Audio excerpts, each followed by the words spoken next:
Arnold Toynbee. Dia menulis buku Study of History dan mencoba menjelaskan mengapa tumbuhnya banyak peradaban.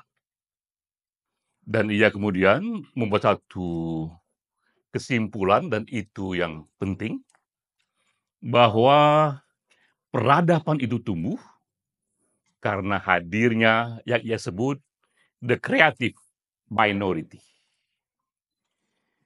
Hadirnya individu-individu dalam tahap sejarah yang membuat inovasi, baik karena karyanya ataupun karena leadership-nya.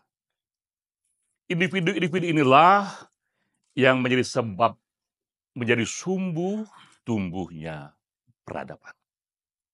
Tapi tidak hanya peradaban, itu pun akan terjadi juga untuk komunitas. Komunitas apapun, termasuk komunitas puisi esai. Komunitas puisi esai, dia akan tumbuh, berkembang, berapi, dan panjang sekali hanya jika hadirnya creative minority.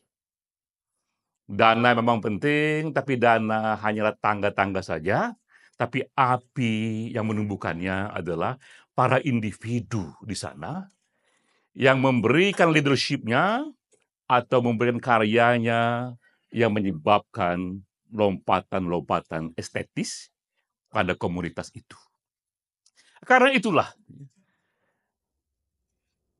ini komunitas yang diniatkan panjang, dengan sendirinya ia pun perlu memberi penghargaan kepada the creative minority, kepada individu-individu yang track record-nya memang terlihat, ia menyumbangkan sesuatu yang penting bagi tumbuhnya komunitas puisi esai. Datuk Jasni Matlani sudah kita pilih penerima pertama dari award ini karena dia membawa puisi esai ke seberang lautan. Ia membawa puisi esai lepas dari tempat bersemai pertama kali, dan ia semai itu di Sabah dan kemudian juga meluas ke ASEAN. Kemarin Kak Fatin bercerita betapa itu masa-masa awal itu, masa-masa ketika puisi esai dihujat di sana dan di sini. Datuk Jasni Matlani mengembangkan itu dengan dananya sendiri. Kak Fatin bersaksi 1% pun tak ada dana dari saya, dan itu hanya mungkin karena panggilan cinta.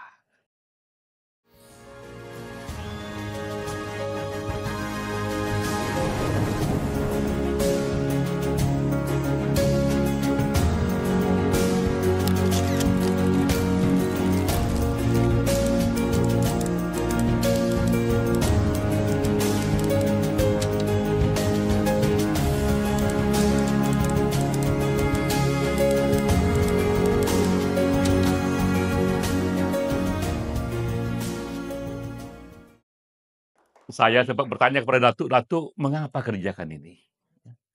Mengapa mengambil langkah-langkah ini yang akhirnya membuat puisi esai, tumbuh di sana, mencari dana dari pemerintah Sabah, membuat festival puisi esai?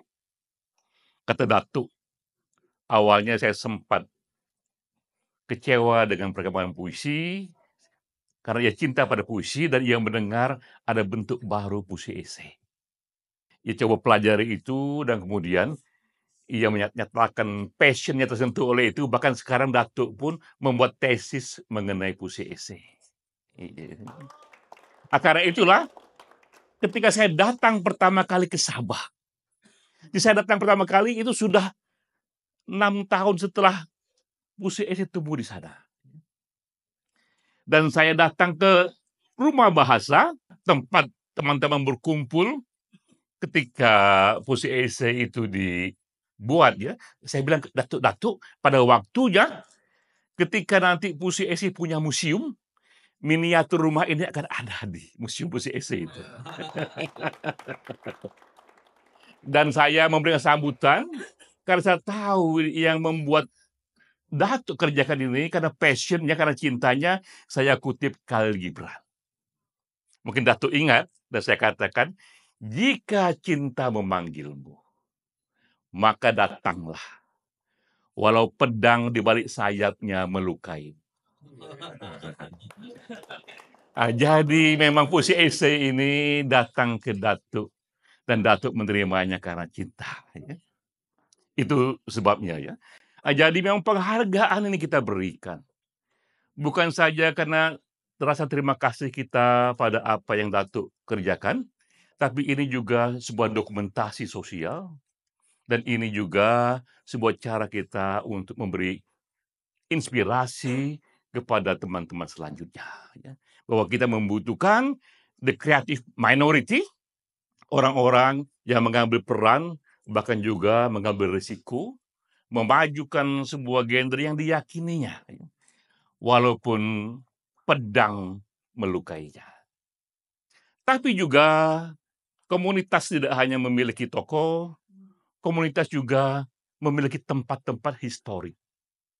Tempat-tempat di mana ia berperan signifikan dalam pertumbuhan Puisi Ese, dan kota Kinabalu itu satu tempat yang historis. Karena di sanalah ketika kita di sini tidak terpikir mengenai festival Puisi Ese, di sanalah memulai itu, ya. Festival Puisi Esai ASEAN dimulai di sana, sehingga teman-teman di Jakarta mengatakan, "Pak Denny, di Sabah ada festival Puisi Esai, kok tuan rumahnya di Jakarta tidak ada festival Puisi Esai?" Nah, kita pun mendapatkan inspirasi dari teman-teman di Kota Kinabalu.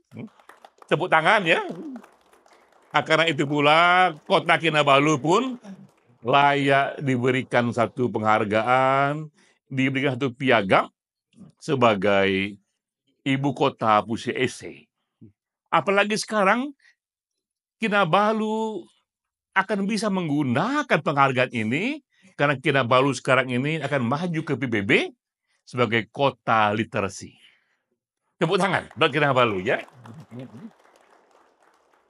Jadi sekali lagi, Datuk Jasni, teman-teman dari Kota Kinabalu, selamat dan terima kasih atas perannya. Dan kita harap penghargaan ini dia menjadi tangga, menjadi simulasi bagi terus tumbuhnya komunitas Puisi Ese. Layar sudah terkembang, dan selanjutnya teruslah berkembang. Wassalamualaikum warahmatullahi wabarakatuh.